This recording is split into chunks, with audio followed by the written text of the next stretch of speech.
1938, and on the Clyde side stocks is the new Cunarder, number 552, destined to become the Queen Elizabeth. 1,031 feet long, the largest liner in the world. To every one of the 5,000 men who built her, she represented a personal triumph. A ship to uphold our maritime tradition, a memorial to the prowess of Britain's shipbuilders. But the triumphs of the 552 were not to be easily won on the Atlantic crossing. The time of her launching was a time of crisis. Munich was upon us. The world was on the brink of war.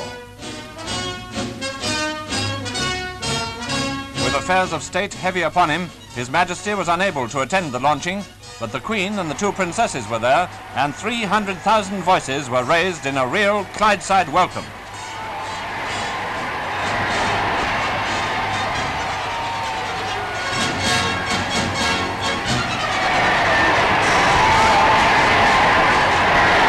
Queen, expressing her regret that His Majesty was unable to be present, spoke to her vast audience in these words. I have, however, a message for you from the King. He bids the people of this country to be of good cheer, in spite of the dark clouds hanging over them, and indeed over the whole world. He knows well that, as ever before in critical times, they will keep cool heads and brave hearts. He knows, too, that they will place entire confidence in their leaders, who, under God's providence, are striving their utmost to find a just and peaceful solution of the grave problems which confront them.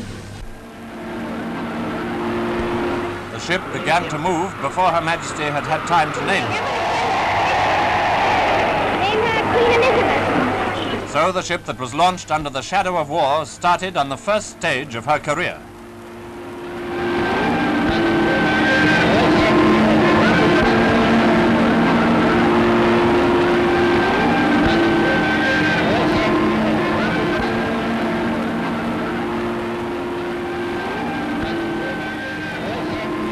Launching of a ship is like the inception of all great human enterprises, an act of faith. We cannot foretell the future, but in preparing for it, we show our trust in a divine providence and in ourselves. We proclaim our belief that by the grace of God and by man's patience and goodwill, order may yet be brought out of confusion and peace out of turmoil. With that hope and prayer in our hearts, we send forth upon her mission this noble ship. On that day in 1938, many people must have wondered, was the Queen Elizabeth to take her place as the greatest of all peacetime liners, or was her work to be done in the shadow of another great war? During the time of her fitting out, the international outlook had become brighter, but as the time for her maiden voyage approached, the situation became grim again. This time, it was inevitable. Just as Britain's manhood changed from civvies to uniform and sailed away in the service of their country, so the quay donned war paint and one grey Scottish morning in 1940 slipped out of her berth unescorted and set sail for the then peaceful New World. It was a race against the U-boats, and she won it, her great speed outstripping the submarines. Listen to an American tribute taken from a newsreel of that time. The end of the most dramatic maiden voyage a ship ever made, and she's the biggest ship in the world. The British $28.5 million, 85,000-ton superliner, the Queen Elizabeth. Instead of a maiden voyage with gay colors, fluttering pennants, and festive ceremony, she's a strange giant of grim wartime gray. She made a secret wartime crossing hidden by censorship as she steamed through waters imperiled by German mines and Nazi submarines. A mystery maiden voyage. She stops at quarantine in New York Harbor. Britain built her to be the queen of the queens of the sea. Then the war came. She's not quite complete. They painted over her name, but you still can see it. Yes, the Queen Elizabeth had accomplished her maiden voyage. But what a strange maiden voyage it had been. Even if she did break the transatlantic record, nobody was allowed to know it. Her speed was as secret as the voyage itself had been. But the QE was there. That was all that mattered. So she was maneuvered to the Cunard White Star Pier to take her place alongside other great ships of war and peace, the Queen Mary, the Normandie, and the Mauritania.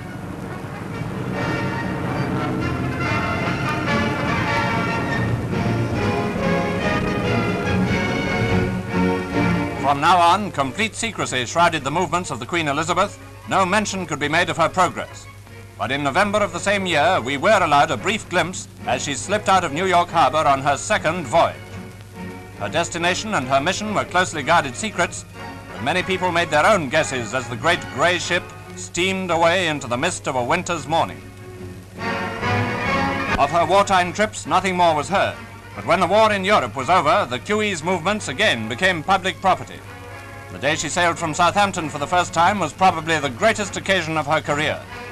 This time, the bands did play, the people did cheer, and Commodore Sir James Bisset talked of his great commands to the Movietone microphone.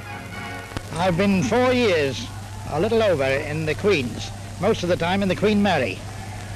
And during that time, we've carried about 1.25 million troops to various parts of the world. I must say that in all that time, we have never encountered a submarine or been attacked from the air. And although we had about 70 guns on board each ship, we never had occasion to fire them in anger. The passenger list was made up of 15,000 returning GIs. At this time, the Queen Elizabeth was still on war service, and she still carried aboard souvenirs of the servicemen she had transported all over the world.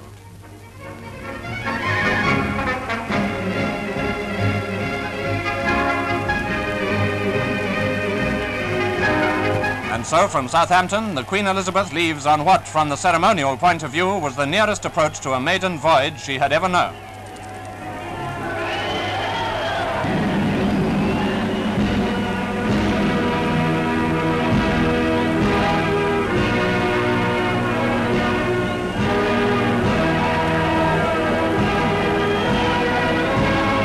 Yes, there's no doubt about it, the QE's first visit to Southampton was a great occasion.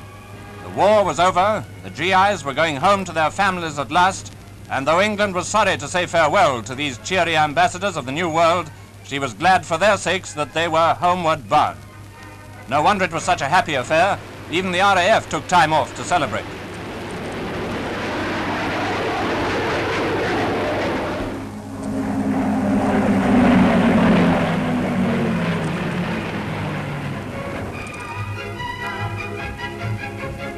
Yes, it was peace, or rather the transitional period between peace and war. And when the greatest warship in the world, HMS Vanguard, left the Clyde on her trials, she passed the greatest of the ships of peace, undergoing the change from the dull grey of war for the brighter colours of passenger service.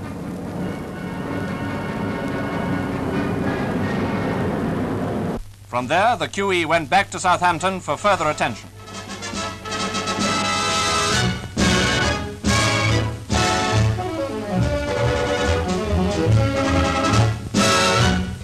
In the great dry dock, final preparations were made before her demobilization and handing back to the Cunard White Star Line.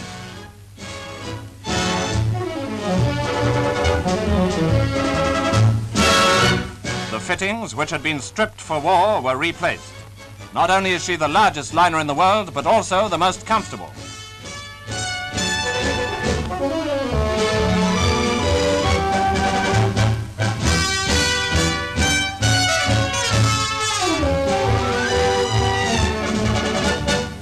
Now the QE was ready for her speed trials, and what's more, her royal speed trials, for the Queen herself was to sail in her.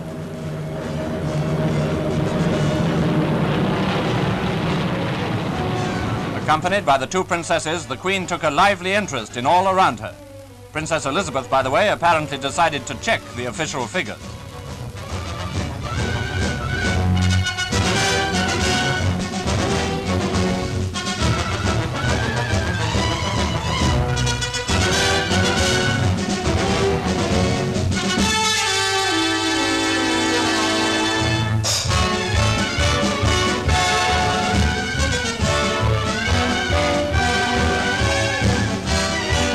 At long last, the Queen Elizabeth was a passenger liner undergoing speed trials like any other great ship of our time. No longer are her comings and goings a matter of concern to the censors. The stage was all set for her true maiden voyage.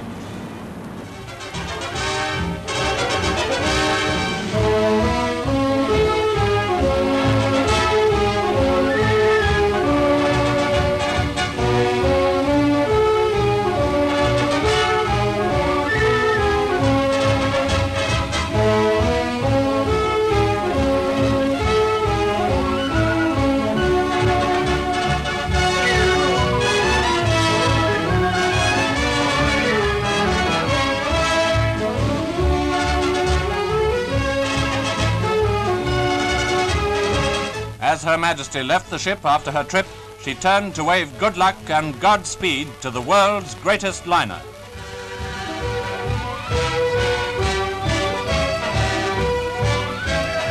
Reconverted from grim transport to luxury liner, the Queen Elizabeth reverts to her original destiny.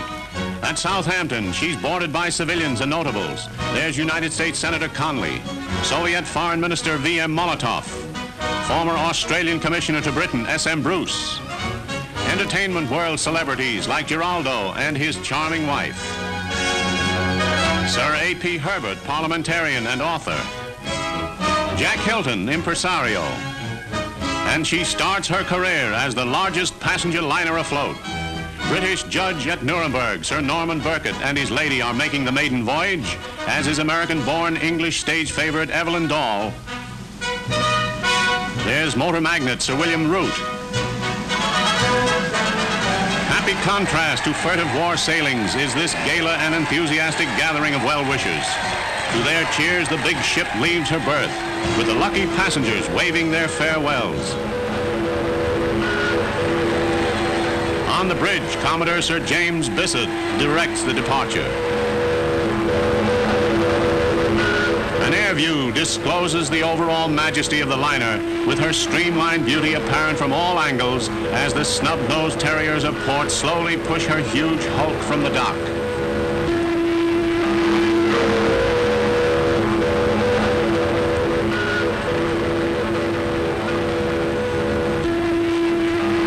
And now leaving the pier, funnels indicate she's ready for her own power.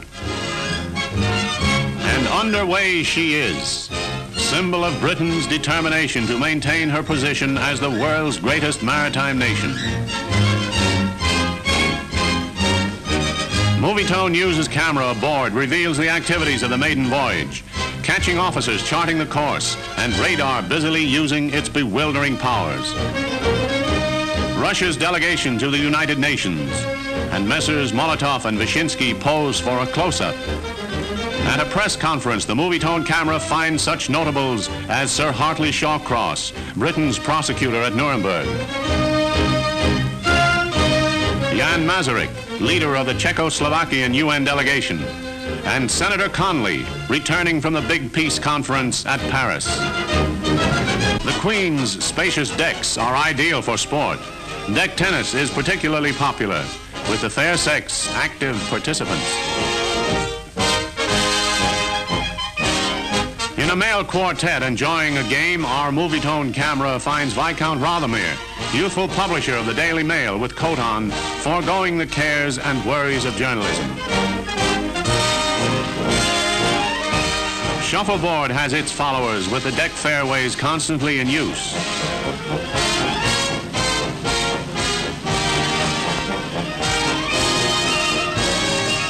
Under the watchful eye of the skipper, Mr. Molotov now takes the wheel.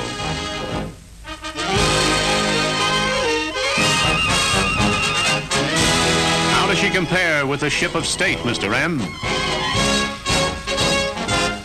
And now, good omen, the port with dawn and New York Bay. New York's incredible masonry still sleeping, but the harbor's set for a rousing welcome.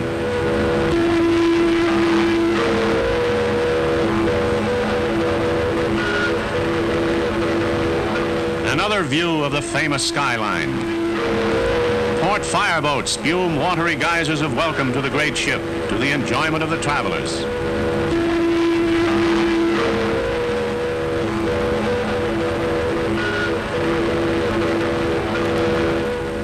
With ferry boat-like ease, the Queen comes to dock, though in new dress, no stranger. From this same berth, she carried thousands of fighting men to the battlefields of World War II. With Mrs. Conley, the senator reports on Paris. We're glad to be back on United States soil. We have just come from the Paris Peace Conference. Though the conference did not achieve all that we desired, it was substantial in its results. Andrei Gromyko, Center, Russia's Security Council delegate, is on hand to greet Mr. Molotov, who tells Movietone News he is sure the problems before the United Nations can be solved, given goodwill and a sincere desire to achieve mutual understanding. Правительству и народу Соединенных Штатов Америки. And to a long list, add another triumph for the Queen Elizabeth.